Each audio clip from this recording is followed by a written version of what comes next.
Hello students. आज हम पढ़ेंगे जे थॉमसन का परमाणु मॉडल। तो पिछले वीडियो में हमने पढ़ा था परमाणु की संरचना के बारे में, जिससे समझ आ गया था कि एक परमाणु में इलेक्ट्रॉन और न्यूट्रॉन और प्रोटॉन पाए जाते हैं, परंतु ये समझ नहीं आया था कि उनकी स्थिति क्या होती है, परमाणु में वे किस जगह पे पाए जाते हैं। तो परमाणु में इलेक्ट्रॉन, प्रोटॉन और न्यूट्रॉन की स्थिति समझाने के लिए, परमाणु की संरचना समझाने के लिए विभिन्न वैज्ञानिकों ने विभिन्न प्रयोग किए और अपने अपने मॉडल प्रस्तुत किए, जिससे हम परमाणु की संरचना के बारे में अच्छे से समझ सकते हैं। तो सबसे पहले जे थॉमसन ने अपना एक मॉडल प्रस्तुत किया सन 1898 में, 1898 में, जिसे थॉमसन का परमाणु मॉडल कहा जाता है। थॉमसन के इस परमाणु मॉडल को अन्य नाम से भी जाना जाता है, जो है प्लम पुडिंग मॉडल और तरबूज मॉडल। अब तरबूज मॉडल क्यों कहा जाता है? क्योंकि जे थॉमसन ने परमाणु की तुलना किससे की थी? तरबूज से की थी। तो चलिए हम समझते हैं कि जे थॉमसन के परमाणु मॉडल की मुख्य बातें क्या क्या है। परमाणु संरचना, सबसे पहला क्या है? आकार। अब जे थॉमसन ने जो है परमाणु को क्या बोला? एक गोलाकार आकृति बोला, जिसकी त्रिज्या जो है यहाँ से यहाँ तक की दूरी क्या है? 10 की घात 10 माइनस 10 मीटर। परमाणु की त्रिज्या क्या है? 10 की घात माइनस 10 मीटर। और उसने ये बोला कि परमाणु जो है एक गोलाकार धनावेश होता है, अर्थात एक गोलाकार आकृति होती है जिसमें धनावेश जो है सभी तरफ समान रूप से वितरित होता है और इलेक्ट्रॉन जो है बीच बीच में धंसे हुए होते हैं। परमाणु क्या है? एक गोलाकार आकृति है जो धनावेशित होता है और इलेक्ट्रॉन जो है बीच बीच में धंसे होते हैं। इस चित्र के माध्यम से आप अच्छे से समझ सकते हैं। और उसने ये भी बोला कि परमाणु में धनावेश और ऋणावेश जो है वो समान मात्रा में होते हैं। मतलब अगर 5 धनावेश होगा तो 5 ऋणावेश होगा। अब दोनों की मात्रा समान होने के कारण एक दूसरे को निष्क्रिय कर देते हैं, तो परमाणु जो है विद्युत उदासीन होती है। एक बार और समझेंगे कि जे थॉमसन ने क्या क्या बताया।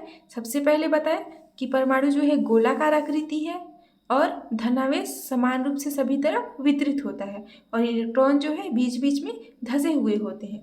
और प्रोटॉन, न्यूट्रॉन, इलेक्ट्रॉन जो है सभी समान मात्रा में होते हैं, मतलब धनावेश और ऋणावेश जो है समान मात्रा में होता है, इसलिए परमाणु जो है विद्युत रूप से उदासीन होता है। अब इसे तरबूज के रूप में कल्पना कैसे करेंगे? ये जो परमाणु दिख रहा है ये क्या है? एक तरबूज है। और ये जो प्लस वाला चिन्ह दिख रहा है, धनावेश दिख रहा है, ये क्या है? तरबूज का लाल वाला भाग। और ये जो इलेक्ट्रॉन है बीच बीच में धंसा हुआ है वो क्या है? बीज है।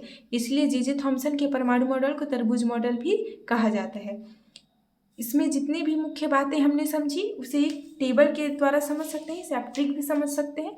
सबसे पहला क्या है? आकार जो है क्या होता है? धनावेशी ठोस गोला। मुख्य भाग क्या है? धनावेश जो है प्रोटॉन जैसी प्रकृति। और कण क्या है? इलेक्ट्रॉन जो है बीच बीच में धंसे हुए हैं, जैसे तरबूज में उसके बीज धंसे हुए होते हैं, इलेक्ट्रॉन वैसे ही बीच बीच में धंसे हुए होते हैं। अब धनावेश और ऋणावेश की मात्रा समान होने के कारण ये क्या होगा? न्यूट्रल होगा। कुल आवेश जो है क्या होगा? शून्य होगा। आकार कैसी होगी? धनावेशी ठोस गोला। मुख्य भाग धनावेश। कण क्या होगा? इलेक्ट्रॉन होगा। और कुल आवेश क्या होगा? शून्य होगा। अब थॉमसन ने जो परमाणु मॉडल दिया था उससे हम क्या क्या निष्कर्ष निकाल सकते हैं, उससे क्या क्या समझ आया, उसकी क्या उपयोगिता है? सबसे पहला, यह परमाणु की विद्युत उदासीनता को समझाने के लिए सफल रहा।